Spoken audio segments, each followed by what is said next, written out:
నమస్తే రమ్మగారు. నమస్తే జీ. ఏదైనా మంచి కథ చెప్పండి. అమాయకుల కథ చెప్దామా? ఒక ఊళ్ళో పల్లెటూరు మున్సపు గారు భలే గట్టివాడట, చాలా గట్టివాడు, మంచి కోపిష్టివాడు. అయితే సరే, ఇక అలాంటి వాళ్ళు ఉన్నప్పుడు, గ్రామాధికారులుగా ఉన్నప్పుడు కొంచెం జనాలు భయపడతారు కదా.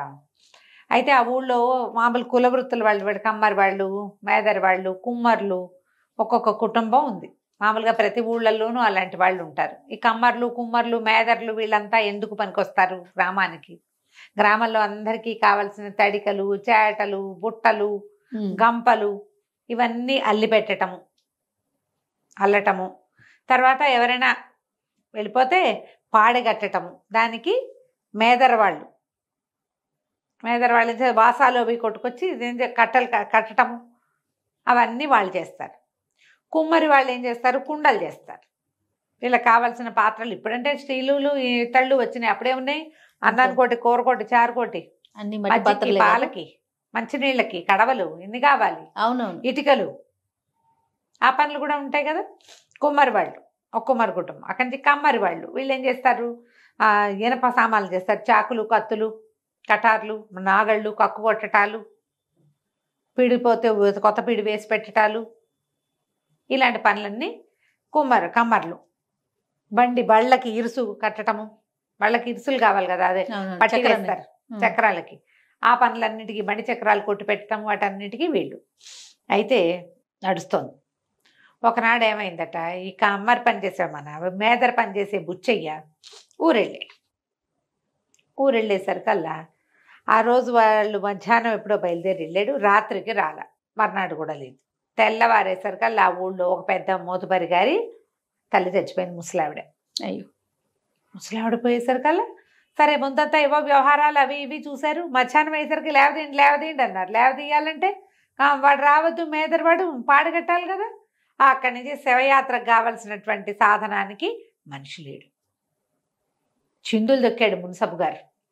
హాత్తేరి, ఇంత పని చేస్తాడా, ఇట్టా ఊరెళ్ళిపోతాడా, ఇప్పుడు ఎట్టా అంటే మధ్యాహ్నం నుంచి సాయంత్రం దాకా ప్రయత్నం చేసి పక్క ఊళ్ళో ఒక మేదర్ని ఎవరినో పట్టుకొచ్చి వాడితోటి కట్టించుకుని ఏదో చేశారు. కుమ్మరి వాళ్ళు ఊళ్ళోనే ఉన్నారు, కుండ కావాలి కదా. అవునవును, పట్టుకెళ్ళడానికి, నిప్పు పట్టుకెళ్ళడానికి కావాలి, మళ్ళీ అక్కడేదో అవసరపడుతుంది, వ్యవహారాలు చాలా ఉన్నాయి.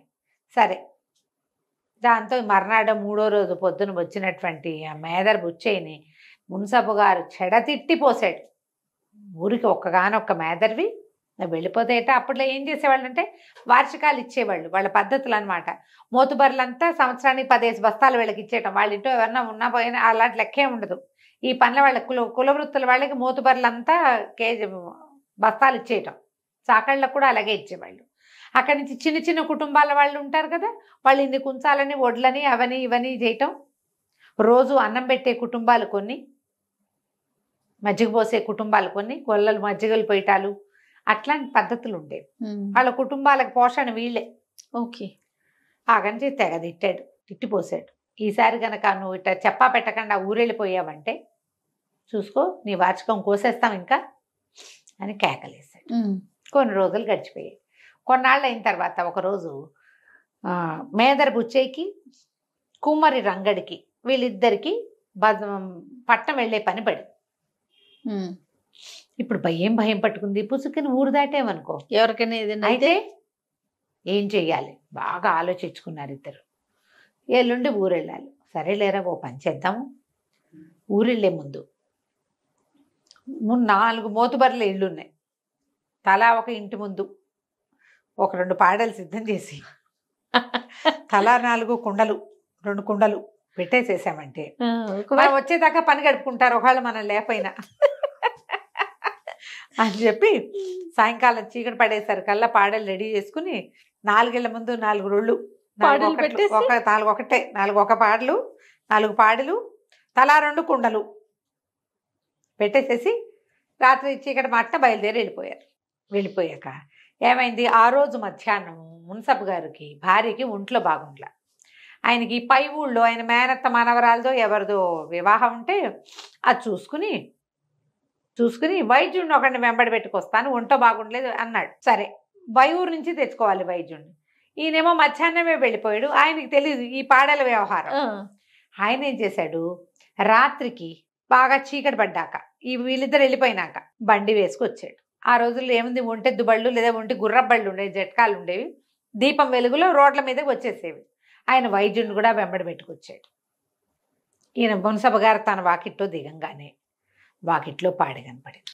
వెళ్ళిపోయాడు ఆయన.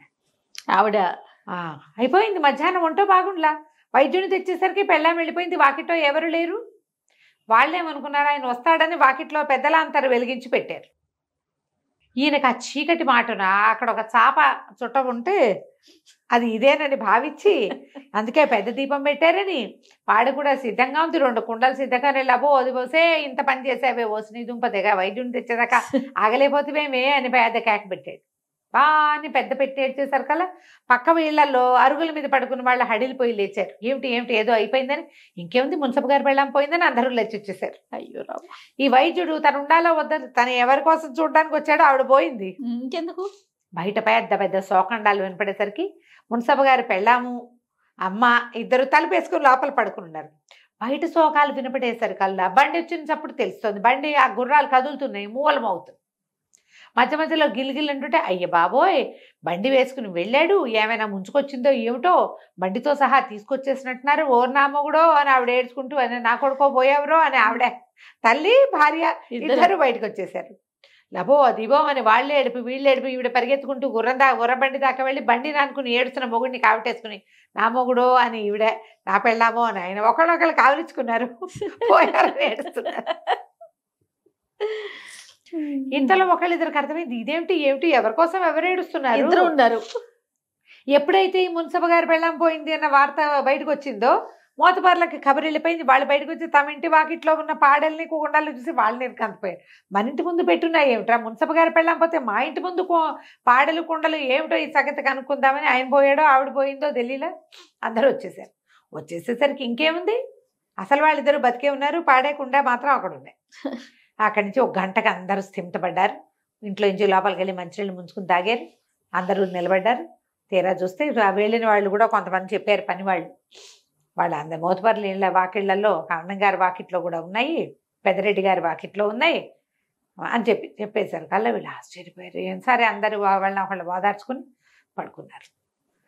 తెల్లారలేదు. 3వ రోజు పొద్దున్నే మన వాళ్ళు వచ్చారు.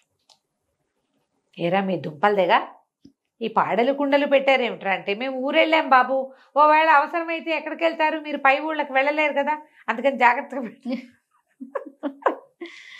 పాడేకుండా ఎప్పుడు చేయాలి, అప్పుడు ప్రత్యేకమైన సందర్భంలో చేయాలి కదా. అక్కడి నుంచి తెగదిట్టి వాటిని ఎక్కడో చేతిలో బారేయించారనమాట. తర్వాత నుంచి ఇలా కాదు, ఇంకొక కుటుంబాన్ని తెచ్చుకుందామని ఇంకో కుటుంబాన్ని, వాళ్ళ పిల్లల్ని ఇచ్చిన అల్లుళ్ళని వాళ్ళని తెచ్చిపెట్టుకున్నారు. కథ కంచికి మనం ఇంటికి. నమస్తే అండి. నమస్తే. సుమన్ టీవీలో మీ పర్సనల్ అండ్ బిజినెస్ ప్రమోషన్స్ కోసం కింది నెంబర్కి కాంటాక్ట్ చేయండి.